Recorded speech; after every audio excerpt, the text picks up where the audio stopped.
الرحیم نحمدہ ونصلی علی رسولہ الکریم اما بعد۔ میرے دوستو، پارہ نمبر 9 ہے، رکوع نمبر ہے 3 اور آیت نمبر پڑھیں گے آج ہم 103۔ ثم بعثنا من بعده موسى بآياتنا إلى فرعون وملئه فظلموا بها فانظر كيف كان عاقبة المفسدين۔ اللہ ارشاد فرماتے ہیں کہ ہم نے آپ کے سامنے انبیاء کے واقعات بیان کیے، حضرت ہود علیہ السلام، حضرت صالح علیہ السلام، قوم سمود اور قوم لوط، یہ تمام قوموں کا تذکرہ کرنے کے بعد اللہ فرماتے ہیں کہ ہم نے اس کے بعد حضرت موسیٰ علیہ السلام کو بھیجا۔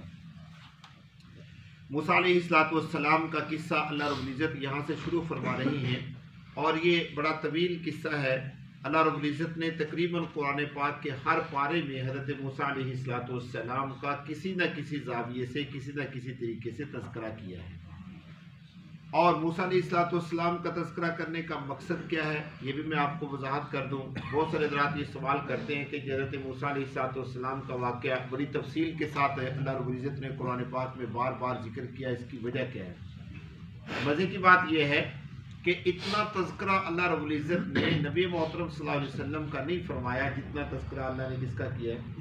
حضرت موسیٰ علیہ السلام کا کیا۔ بار بار موسیٰ علیہ السلام کا نام لیا۔ نبی محترم صلی اللہ علیہ وسلم کا نام تو 2 یا 3 جگہ پہ قرآن پاک میں تذکرہ ہے، باقی اس کے علاوہ کہیں بھی آپ علیہ السلام کا نام مبارک کا ذکر نہیں ہے جتنا حضرت موسیٰ علیہ السلام کا واقعہ کا ذکر ہے۔ میں دوستو، ایک تو اس کی وجہ یہ ہے کہ حضرت موسیٰ علیہ السلام چونکہ اللہ تبارک و تعالیٰ کے نبی، وہ نبی ہیں جنہیں اللہ رب العزت نے کیا عطا فرمائی تھی؟ کتاب عطا فرمائی تھی۔ اور مزے کی بات یہ ہے کہ اصلی جو کتابوں کا آغاز ہوا ہے وہ کس سے ہوا ہے؟ حضرت موسیٰ علیہ السلام سے۔ موسیٰ علیہ السلام کے بعد حضرت داؤد علیہ السلام، داؤد علیہ السلام کے بعد حضرت عیسیٰ علیہ السلام۔ حضرت موسیٰ علیہ السلام سے پہلے جتنے بھی انبیاء اور رسول آئے ہیں، 313 انبیاء اور رسول کا تذکرہ ملتا ہے، جنہیں اللہ رب العزت نے نبی بھی بنا کر بھیجا تھا اور رسول بھی بنا کر بھیجا تھا، جن کو اللہ رب العزت نے صحیفے عطا فرمائے، اور آج ان کے صحیفوں کا کہیں بھی تذکرہ موجود نہیں ہے، یعنی کہ وہ ناپید ہو چکے ہیں، بالکل ان کا وجود ہی نہیں ہے، ختم ہو چکے ہیں۔ باقاعدہ طور پہ شریعت کا جو مثال کے طور پہ کتابوں کا جو آغاز ہوا ہے وہ کہاں سے ہوا ہے؟ حضرت موسیٰ علیہ السلام سے ہوا ہے، اور آج بھی موسیٰ علیہ السلام کے اوپر اترنے والی کتاب محفوظ تو نہیں ہے، موجود ضرور ہے۔ محفوظ نہیں ہے، موجود ضرور ہے۔ محفوظ میں یہ مانا کہ بہت سارے احکامات اس کے اندر تبدیل ہو چکے ہیں، تحریف ہو چکی ہے۔ میں یہ سمجھتا ہوں کہ شاید پورے احکامات تبدیل ہو چکے ہیں، تعریف ہو چکی ہے، ماں سوا ان باتوں کے جن میں رسول اللہ صلی اللہ علیہ وسلم کا تذکرہ موجود ہے۔ اللہ کا نظام دیکھیے کہ تورات اور زبور میں آج بھی نبی محترم صلی اللہ علیہ وسلم کا جہاں پر تذکرہ ملتا ہے، ایسے ہی ملتا ہے جیسے پہلے ذکر کیا گیا تھا۔ اور حضرت موسیٰ علیہ السلام کے بعد حضرت داؤد علیہ السلام جو تشریف لائے، حضرت داؤد علیہ السلام کو جو کتاب عطا کی گئی تھی جسے زبور کہا جاتا ہے، وہ احکامات کی کتاب نہیں تھی، وہ احکامات کی کتاب نہیں تھی۔ اللہ رب العزت نے اس کے اندر احکامات کو بیان نہیں کیا تھا، بلکہ حضرت داؤد علیہ السلام کا ایک لحن اللہ رب العزت نے بیان کیا کہ وہ جس طریقے سے اپنی کتاب کو پڑھا کرتے تھے تو پرندے بھی رک جایا کرتے تھے، پہاڑ بھی مسخر ہو جایا کرتے تھے، پانی بھی رک جایا کرتا تھا، یعنی کہ پورا نظام رک جاتا تھا جب وہ پڑھا کرتے تھے۔ یعنی اس کے اندر ایک سرور تھا جو اللہ رب العزت نے داؤد علیہ السلام کو لحن داؤدی کی صورت میں عطا کیا تھا۔ اور حضرت عیسیٰ علیہ السلام کو جو اللہ رب العزت نے احکامات عطا کیے تھے وہ تورات سے ہی متعلقہ تھے، تورات ہی کے احکامات تھے۔ بیچ میں حضرت عیسیٰ علیہ السلام کو جو خطوط وغیرہ اللہ رب العزت نے جو وہاں پر لکھے گئے وہ خطوط اس کے اندر شامل کیے گئے، تو اس طریقے سے یہ کتاب جو ہے وہ بنی۔ حضرت موسیٰ علیہ السلام کی کتاب کا زیادہ تر تعلق کس کے ساتھ ہے؟ قرآن پاک کے ساتھ ہے۔ قرآن پاک میں جتنے بھی احکامات بیان کیے گئے ہیں زیادہ تر کس میں بیان کیے گئے تھے؟ تورات میں بیان کیے گئے تھے، اس لیے اللہ رب العزت نے زیادہ تر تذکرہ کس کا کیا ہے؟ موسیٰ علیہ السلام کا تذکرہ فرمایا۔ اب سمجھ آ گئی ہوگی آپ حضرات کو۔ تو اللہ رب العزت فرماتے ہیں کہ ثم بعثنا من بعده موسیٰ بآیاتنا الی فرعون وملئه، پھر بھیجا ہم نے ان سب قوموں کے بعد موسیٰ علیہ السلام کو اپنی نشانیوں کے ساتھ کس کی طرف؟ الی فرعون، فرعون اور اس کے سرداروں کی طرف۔ فظلموا بہا، سو انہوں نے ظلم کیا بہا، ان نشانیوں پر۔ ظلم کرنے کا کیا مطلب ہے؟ ان کو مانا نہیں، ان کا انکار کر دیا۔ اچھا یہاں پر دو چیزیں ذہن میں رکھیے گا، ایک ہے اللہ رب العزت کی نشانیاں اور ایک ہے حضرت موسیٰ علیہ السلام کی نشانیاں، اور ایک ہے اللہ رب العزت کی نشانی عذاب کی صورت میں۔ تینوں میں فرق ہے۔ حضرت موسیٰ علیہ السلام جس وقت فرعون کے پاس جاتے ہیں تو فرعون جب ان کے نبوت اور رسالت کی نشانی مانگتا ہے تو وہ دو نشانیاں حضرت موسیٰ علیہ السلام نے پیش کی، ایک عصائے موسیٰ اور دوسری کیا ہے؟ ید بیضاء۔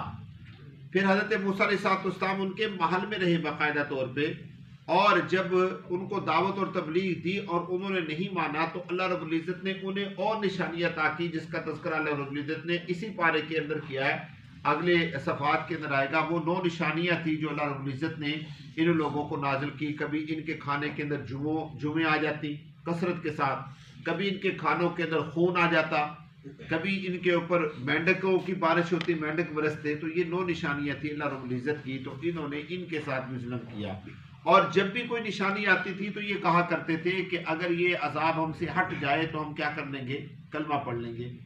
حضرت موسیٰ علیہ السلام دعا کرتے، وہ عذاب ہٹ جاتا، اور یہ پھر انکار کرتے تھے کلمہ پڑھنے سے۔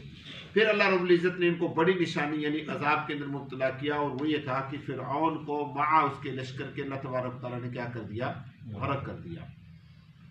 یہاں پر اللہ رب العزت نے ثم بعثنا کے الفاظ استعمال فرمائے ہیں کہ پھر بھیجا ہم نے موسیٰ علیہ السلام کو فرعون کی طرف۔ بھیجنے کا کیا مطلب ہے؟ جبکہ حضرت موسیٰ علیہ السلام تو خود پرورشی کہاں پر پا رہے ہیں؟ فرعون کے محل کے اندر۔ تو میرے دوستو دیکھیے اللہ کا نظام ہے کہ فرعون اور قوم سے تعلق رکھتا ہے، موسیٰ علیہ السلام اور قوم سے تعلق رکھتے ہیں۔ فرعون جو ہے یہ قبطی خاندان سے ہے، اور حضرت موسیٰ علیہ السلام یہ سبتی خاندان سے ہیں۔ سبتی خاندان تھا حضرت یوسف علیہ السلام اور یعقوب علیہ السلام جو ہجرت کر کے یہاں پر تشریف لائے تھے اور اس علاقے کے اندر مصر کے اندر آباد ہوئے تھے۔ جب حضرت یوسف علیہ السلام کے بھائیوں نے یوسف کو کنویں میں ڈالا تھا، اور وہ کنویں سے نکل کر کہاں پہنچے تھے؟ مصر کے بازار میں۔ اصل ان کا علاقہ کون سا تھا؟ کنعان کا علاقہ تھا۔ کنعان وہی جگہ ہے جہاں پر جو مشہور منسوب ہے حضرت نوح علیہ السلام کے بیٹے کنعان کی طرف۔ بات نہیں سمجھے؟ تو یہ یہاں پر تشریف لائے اور یہاں پر کیا کہتے اس کو آباد ہوئے، اور انہی کی اولادوں میں کون ہوئے؟ حضرت موسیٰ علیہ السلام ہوئے۔ اب موسیٰ علیہ السلام پیدا ہوتے ہیں سبتی خاندان میں، یعنی یعقوب علیہ السلام کی اولاد میں، اور فرعون جو ہے یہ قبطی خاندان سے تعلق رکھتا ہے، لیکن پرورش پائی ہے حضرت موسیٰ علیہ السلام نے فرعون کے گھر میں، فرعون کے محل میں۔ بلکہ مزے کی بات یہ ہے کہ فرعون کے خاص اپنا جو اس کا گھر تھا، جس کو ہم کیا کہہ سکتے ہیں؟ بیڈ روم، اس کا بیڈ روم کہہ لیں، اس کا اپنا گھر کہہ لیں، اور اس کی بیوی جو تھی انہوں نے باقاعدہ طور پہ ان کی پرورش کی ہے، ان کو پالا پوسا ہے، اور یہ موسیٰ علیہ السلام ہوئے۔ پھر ایک واقعہ پیش آیا، اس واقعہ کے نتیجے میں موسیٰ علیہ السلام کو وہاں سے جانا پڑا۔ حضرت موسیٰ علیہ السلام تشریف لے گئے کہاں پر بھلا؟ مدین میں حضرت شعیب علیہ السلام تھے۔ اس وقت کو وہ نابینا ہو چکے تھے، اور حضرت شعیب علیہ السلام کی بیٹی کے ساتھ موسیٰ علیہ السلام کا نکاح ہوا، اور پھر 10 سال وہاں پر خدمت کی انہوں نے۔ حضرت شعیب علیہ السلام کی بکریاں چرائیں۔ 10 سال کے بعد پھر اپنے گھر والوں کو لے کر چلے۔ فلما قضا موسیٰ الاجل وسار بأہلہ آنس من جانب الطور نارا۔ حضرت موسیٰ علیہ السلام جب واپس مصر کی طرف آ رہے تھے تو طور پہاڑ کے پاس سے گزرے، تو وہاں پر ان کو محسوس ہوا آگ کو، انہوں نے دیکھا۔ آگ کو کیوں دیکھا؟ ضرورت تھی، سردی کا موسم تھا، گھر والے ٹھٹر رہے تھے، ساتھ میں بکریاں بھی تھیں، تو اب آگ لینے کے لیے کوہ طور پہ گئے، تو وہاں سے پھر واپس نہیں آئے، بلکہ سیدھا کہاں پر پہنچے؟ فرعون کے محل میں پہنچے، کیونکہ اللہ نے وہاں پر نبوت کی بشارت عطا فرما دی تھی۔ اس کے بعد گھر والے کہاں پر گئے؟ کوئی تذکرہ نہیں ملتا کہ گھر والے کہاں ہیں، کہاں پر نہیں ہے۔ آگے کسی بھی جگہ پر حضرت موسیٰ علیہ السلام کے گھر والوں کا تذکرہ نہیں ملتا۔ اور موسیٰ علیہ السلام نے دوبارہ شادی کی یا نہیں کی ہے، اس کا بھی تذکرہ نہیں ملتا، بالکل بھی یہاں پر خاموش ہے، خاموشی ہے۔ بات نہیں سمجھے؟ تو یہ تھا حضرت موسیٰ علیہ السلام کا واپس آنے کا تذکرہ۔ اس لیے اللہ رب العزت فرماتے ہیں ثم بعثنا من بعدہ موسیٰ، پھر بھیجا ہم نے موسیٰ علیہ السلام کو ان کی طرف۔ کن کی طرف؟ فرعون اور اس کے سرداروں کی طرف، لیکن انہوں نے حضرت موسیٰ علیہ السلام کو جھٹلا دیا، ان کا انکار کیا۔ فانظر کیف کان عاقبۃ المفسدین، بس دیکھیے کیسے ہوا فساد پھیلانے والوں کا انجام۔ وقال موسیٰ، اور کہا موسیٰ نے، اے فرعون انی رسول من رب العالمین، میں کیا ہوں؟ رسول ہوں جہان والوں کے پروردگار کی طرف سے۔ اب فرعون کو تو اس بات کو سن کر کیا ہوا؟ بڑا شاک گزرا کہ وہ بچہ جس نے میرے گھر میں پرورش پائی ہو وہ آج کیا بن چکا ہے؟ رسول بن چکا ہے اور نبوت کا دعویٰ کر رہا ہے، اور آج میرے سامنے کھڑے ہو کر یہ بات کر رہا ہے، جبکہ ساری دنیا کو پتا تھا کہ موسیٰ علیہ السلام جو ہے وہ فرعون کے کیا ہے؟ لے پالک بیٹے ہے، لے پالک سمجھتے ہیں نا، متبنہ ہے حضرت موسیٰ علیہ السلام فرعون کے، اور باقاعدہ طور پہ ان کی جو بیوی تھی حضرت آسیہ نے، کیونکہ میں حضرت آسیہ اس لیے بول رہا ہوں کہ آسیہ جو تھی وہ کیا ہو گئی تھی؟ بعد میں مسلمان ہو گئی تھی۔ اور مزے کی بات یہ ہے، روایات میں آتا ہے کہ فرعون باوجود خامد ہونے کے ساری زندگی آسیہ کے قریب نہیں جا سکا، دونوں آپس میں ملاپ نہیں کر سکے۔ اللہ رب العزت نے اس کو اس قابل ہی نہیں بنایا تھا کہ وہ حضرت آسیہ کے ساتھ ملاقات کر سکے، اور حضرت آسیہ یہ وہ خوش نصیب عورت ہیں، اللہ اکبر، کہ یہ جنت میں اللہ تبارک و تعالیٰ نبی محترم صلی اللہ علیہ وسلم کا نکاح حضرت آسیہ کے ساتھ پڑھائیں گے۔ یہ بھی خوش نصیبی کی بات ہے۔ حضرت خدیجہ رضی اللہ تعالیٰ عنہ جب دنیا سے جانے لگی تو آپ علیہ السلام نے حضرت خدیجہ سے فرمایا کہ خدیجہ جنت میں اپنی سوکن کو میرا سلام کہنا۔ تو حضرت خدیجہ رضی اللہ تعالیٰ عنہ کہنے لگی یا رسول اللہ میرے سے پہلے تو آپ کی کوئی بیوی ہے نہیں، تو میری سوکن کہاں سے آ گئی؟ آپ علیہ السلام نے فرمایا جنت میں ایک سوکن نہیں تیری دو سوکڑیں ہوں گی۔ وہ اور پریشان ہوگی، 2 سوکڑیں ہوگی جنت میں میری؟ آپ نے فرمایا ہاں اب جاؤ گی جنت میں تو 2 سوکڑیں ملیں گی، ان کو میرا سلام کہنا۔ تو حضرت خدیجہ رضی اللہ تعالیٰ نے پوچھا یا رسول اللہ وہ کون؟ تو آپ علیہ السلام نے فرمایا اللہ رب العزت نے جنت میں 2 عورتوں کے ساتھ میرا نکاح کر دیا ہے، ایک حضرت آسیہ فرعون کی بیوی اور دوسری حضرت بی بی مریم عیسیٰ علیہ السلام کی والدہ۔ اللہ رب العزت نے 2 جنت میں نکاح فرما دیے ہیں۔ اچھا میرے دوستو آگے چلتے ہیں۔ تو اب حضرت موسیٰ علیہ السلام نے فرعون کے لشکر، فرعون کے محل میں آ کر کیا کہا؟ یا فرعون انی رسول من رب العالمین، کہ میں کیا ہوں؟ رسول ہوں جہان والوں کے پروردگار کی طرف سے، اللہ رب العزت نے مجھے نبوت سے سرفراز کر دیا ہے۔ جبکہ موسیٰ علیہ السلام تو وہیں سے گئے ہوئے، فرعون کے بیٹے ہیں، لوگوں کے یہاں مشہور ہے کہ فرعون نے ان کو اپنا بیٹا بنا لیا تھا۔ اور حضرت موسیٰ علیہ السلام نے آگے یہ بھی الفاظ استعمال فرمائے حقیق علی اللہ اقول علی اللہ الحق، یہ بات حق اور سچ ہے، میں جھوٹ نہیں بول رہا۔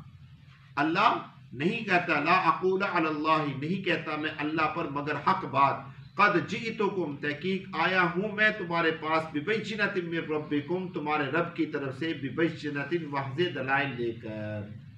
پیچھے جو اللہ رب العزت نے آیا کا لفظ استعمال کیا وہ استعمال کیا عذاب کے لیے، کہ جو ان کے اوپر ہمارے عذاب اترے ان کا انہوں نے انکار کیا، اور یہاں پر جو موسیٰ علیہ السلام کے معجزات کا تذکرہ کیا، یہاں پر اللہ رب العزت نے بینہ کا لفظ استعمال کیا، یعنی حضرت موسیٰ علیہ السلام فرماتے ہیں کہ میں تمہارے سامنے اللہ کی طرف سے واضح معجزات لے کر آیا ہوں، فَأَرْسِلْ مَعِيَ بنی اسرائیل، بنی اسرائیل کو میرے ساتھ بھیج دو۔